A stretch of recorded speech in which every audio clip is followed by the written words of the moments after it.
సీతోద్భవాం శ్రీ సీతామహాలక్ష్మీనామ్నీం ఇమాం కన్యాం వృణీర్ధ్వం వృణీమహే దాస్యామి.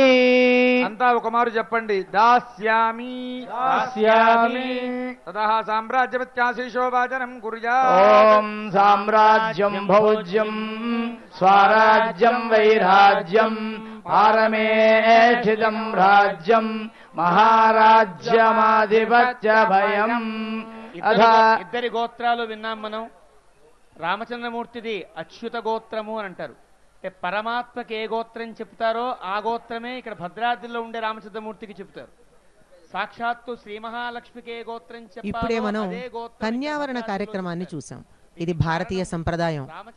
మగ పెళ్లివారు వెళ్ళి, అంటే మగ పెళ్లివారి పక్షాన బ్రాహ్మణులో లేక పురోహితులో వెళ్ళి అమ్మాయి పక్షాన ఉన్నటువంటి వారిని, అంటే తల్లిదండ్రుల్ని పెద్దల్ని, మీ అమ్మాయిని మా వంశానికి ఇవ్వండి అని చెప్పి అడిగేటటువంటి సంప్రదాయం.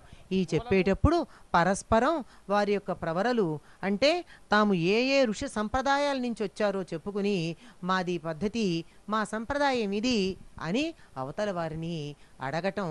అప్పుడు అడిగితే మేము కన్యాం వృణీమహే, ఈ కన్యని మేము అడుగుతున్నాము, ఎన్నుకున్నాము, అడిగితే మేము ఇస్తున్నాము అని చెప్పడం జరిగింది. అంటే ఒక రకంగా నిశ్చితార్థం అయిపోయిందనమాట. ఇంకా జరగబోతూ ఉన్నటువంటిది కళ్యాణ కార్యక్రమం నేరుగా మనకి చూడబోతూ ఉన్నాం. ఇక్కడే ఈ కళ్యాణంలోనే ఈ కన్యావరణం పూర్తయిన తరువాత ఇంక నుంచి ఇంకా ఆయనకి వివాహ కార్యక్రమం జరగబోతూ ఉంది గనక ఉత్తర జంఝాలు ఇవ్వడం. ఆ పైన ఉత్తర జంఝాలంటే అప్పటి వరకు బ్రహ్మచారిగా ఉన్నటువంటి స్వామి రామనారాయణుడు ఇక గృహస్థాశ్రమం స్వీకరించబోతున్నాడు గనక దానికి సంకేతంగా మరి ఒక యజ్ఞోపవీతం ఆ మామగారి పక్షాన ఇవ్వడం జరుగుతుంది. దానిని స్వీకరిస్తారు కనుక ఉత్తరం అంటే రెండవది అని అర్థం, శ్రేష్టమైందని అర్థం. అమ్మవారి జడ చూడండి, ఆ జడకి ఉన్న వైభోగం ఇటువంటిది అటువంటిది అని చెప్పడానికి వీలు లేదు. సాక్షాత్తు భూమాత పుత్రిక ప్రకృతిలో ఉన్న సౌందర్యమంతా రాశీభూతమై ఏకీకృతమై అక్కడ పరమపురుషుని ఎదుట సాక్షాత్కరించింది. బంగారు రంగు వస్త్రాన్ని ధరించింది, అంటే కనకాంబరాన్ని ధరించింది, బంగారు చేలం ధరించింది. నిజానికి స్వామివారికి బంగారు పట్టు పుట్టములంటే ఇష్టం. స్వామిని చేరుకోవడానికి సిద్ధంగా ఉన్నటువంటి సీతమ్మ కూడా బంగారు వస్త్రాన్ని ధరించింది, అందమైనటువంటి జడ ధరించి ఉంది. పెద్దలైనటువంటి అంటే వివాహానికి ఆహూతులైనటువంటి వారిలో ప్రముఖులైన వారు కూడా విచ్చేస్తున్నారు. దానికి సంకేతంగానే అటొక్క వైపు పెళ్లి పెద్దలు ఆ వైపుకు చూపు మరల్చారు. ఈ కార్యక్రమం నెమ్మదిగా సాగుతోంది. ఆ స్వామికి ఆ ఉత్తర జంఝాలు మొదలైనవి ఇచ్చేది జరుగుతున్నది. కన్యావరణ సమయంలోనే సీతమ్మకు చేయిస్తే చింతాక పథకము అని రామదాసు వారు ఏదైతే చెప్పారో ఆ పథకాన్ని కన్యావరణ సమయంలో సీతమ్మ వారికి ఇవ్వడం జరిగింది. అంటే ఎప్పుడైతే ఈ కన్యని మేము మా ఇంటి కోడలుగా స్వీకరిస్తున్నామో ఈ కన్యని మాకు మీరు ఇవ్వండి అని అడిగినప్పుడే నిశ్చితార్థం జరిగినట్టుగా కన్యకి బంగారాన్ని పెట్టడం ఉంటుంది. కనుక ఆ బంగారు ఆభరణాలన్నింటినీ ఇచ్చి ఆ పైన తమ కన్య అని వాళ్ళు నిశ్చయించుకున్నారు. చింతాక పథక ప్రసాదనం అలంకరించటం జరిగిపోయింది అమ్మవారికి. ఇంకా తరువాతి దీక్ష కంకణ ధారణం మొదలైన కార్యక్రమాలు ప్రారంభం అవుతున్నాయి. ఈ కంకణ ధారణం ఏమిటి అంటే ఈ వివాహ కార్యక్రమం అనేటటువంటి ఈ యజ్ఞ కార్యక్రమం ఏదైతే ఉందో సంస్కారం, దీనిని మేము పూర్తిగా నిర్వహిస్తాము అని కంకణాన్ని ధరించింది. ఇది యోక్త్ర బంధనము. యోక్త్రము అనేటటువంటి ఒక యోక్త్రబంధనం అనే ఒక కార్యక్రమం మనకి వివాహంలో కనపడుతూ ఉంటుంది. ఏమి అంటే స్త్రీ యొక్క నాభి ప్రదేశాన్ని ఉన్ముఖి అనబడేటటువంటి ఒక రాక్షసి ఆవహించి ఉంటుందని, ఈ రాక్షసి ఇక్కడ ఆవహించి ఉన్నటువంటి కారణంగా స్త్రీకి గర్భధారణ విషయంలో కొన్ని రకాలైన ఇబ్బందులు కలగవచ్చని, వాటిని పోగొట్టడానికి చేసేటటువంటి ఆ ఉన్ముఖిని అక్కడి నుండి పంపించేసేయడానికి చేసే ఒక కార్యక్రమమే వివాహంలో ఈ యోక్త్రబంధనం. ఎందుకు ఈ మాట అంటే భారతీయులకి వివాహం అన్నది సంతానం కొరకు మాత్రమే. ప్రజాయై గృహమేధినాం అని చెప్పి కాళిదాసు రఘువంశరాజుల యొక్క ఘనతని చెప్పారు. వాళ్ళు గృహస్థాశ్రమాన్ని ఎందుకు స్వీకరిస్తారంటే సత్సంతానాన్ని పొంది ఈ ప్రజాతంతుం మా విచ్ఛేదయత్సేతి అని ఎప్పుడైతే తైత్రీయంలో మనకి చెప్పబడిన స్నాతకోత్సవంలో గురువుగారు చెబుతారు, చదువు అంతా జీవితంలో ప్రవేశించబోయే విద్యార్థికి ప్రజాతంతువుని నేను విచ్ఛేదనం చెయ్యను, వంశ పరంపరని కొనసాగిస్తాను అని.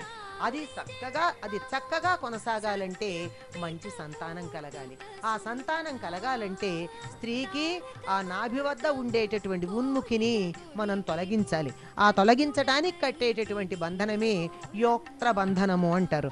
ఇది 24 అంగుళాలున్న 12 దర్భలతో తయారు చేసి లక్ష్మీదేవిని ఆవాహన చేసి లక్ష్మీ స్వరూపంగా ఆ వధువుకి నాభి దగ్గర కట్టడం జరుగుతోంది.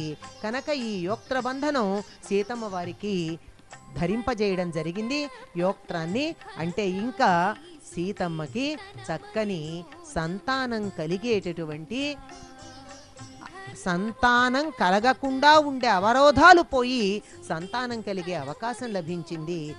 శ్రీరామచంద్రమూర్తి కూడా నేను గృహస్థాశ్రమ ధర్మాన్ని స్వీకరిస్తున్నాను, ఇక నుండి నేను చక్కగా మంచి గృహస్థుగా రాజధర్మాన్ని గృహస్థ ధర్మాన్ని పాటిస్తాను అని చెబుతూ ఆ చెప్పడానికి సంకేతంగా మామగారు ఇచ్చేటటువంటి జంజాన్ని స్వీకరించడానికి సిద్ధపడుతున్నాడు. దానితో పాటుగా పొట్టినే బాధ్యత ఇస్తే సరిపోయిందా, బాధ్యతతో పాటుగా కొంచెం బుజ్జగించి లాలించి ఇవ్వాలి గనక ఆభరణాలు కూడా ఇవ్వడం జరుగుతోంది. ఆ ఉత్తర జంజాలతో పాటు మంచి ఆభరణాలు కూడా మామగారైనటువంటి జనక మహారాజు రామచంద్రమూర్తికి రామరాజు గారికి ప్రసాదించడం జరుగుతోంది. ఇది ఉత్తర జంజాలు ధరించినటువంటి శుభ ముహూర్తంగా చెప్పుకోవచ్చు మనం. చక్కని ఆభరణాలు ఎంత అందమైన ఉన్నాయో. భద్రాచలానికి ఉన్నటువంటి మరి ఒక ప్రత్యేకత ఏమిటంటే చక్కని ఆభరణాలు. అంటే ఏ దేవాలయానికి లేవా, మరొక స్వామికి లేవా, ప్రపంచంలో అత్యధికమైనటువంటి ధనవంతమైన దేవస్థానాలన్న చోట లేవా, రాములవారి ఆభరణాలకే ప్రశస్తి ఎందుకింత వచ్చింది అంటే ఆభరణాలు తయారు చేయడం వెనకాల రామదాసు పడినటువంటి వేదన ఉంది. అందులో ప్రతి తెలుగు వ్యక్తి యొక్క ఆర్తి ఉంది, ప్రేమ ఉంది, ఆత్మీయత ఉంది, అనుబంధం ఉంది. అందువల్లే ఆ ఆభరణంలో ఉన్న బంగారము యొక్క వెల కన్నా ఆభరణం యొక్క విలువ కొన్ని కోట్ల కోట్ల కోట్ల రెట్లు ఎక్కువ. ఓంకారం తాపడం చేసినటువంటి అద్భుతమైన కంఠాభరణం చూడండి, చక్కని గొలుసు మెడలో ధరించడం జరిగింది. దానితో పాటుగా ఆ ఉత్తర జంజాలతో పాటుగా అంటే ఇప్పుడు గృహస్థాశ్రమాన్ని స్వీకరించటానికి కలిగిన అర్హతని సముపార్జించుకున్నాడు శ్రీరామ వర్మ గారు. శ్రీరామచంద్రమూర్తి శ్రీరామరాజు వివాహానికి సిద్ధమవుతున్నాడు. పాణిగ్రహణ కార్యక్రమానికి తరువాతి తంతు అంటే తంత్రం ఏదైతే ఉందో అది కొనసాగుతూ ఉంది. కంకణ దేవతలు, యజ్ఞోపవీతం, సుదర్శన పూజ ఇవన్నీ సీతారామ కళ్యాణంలో మనకి ప్రత్యేకంగా కనపడేటటువంటి అంశాలు. సుదర్శన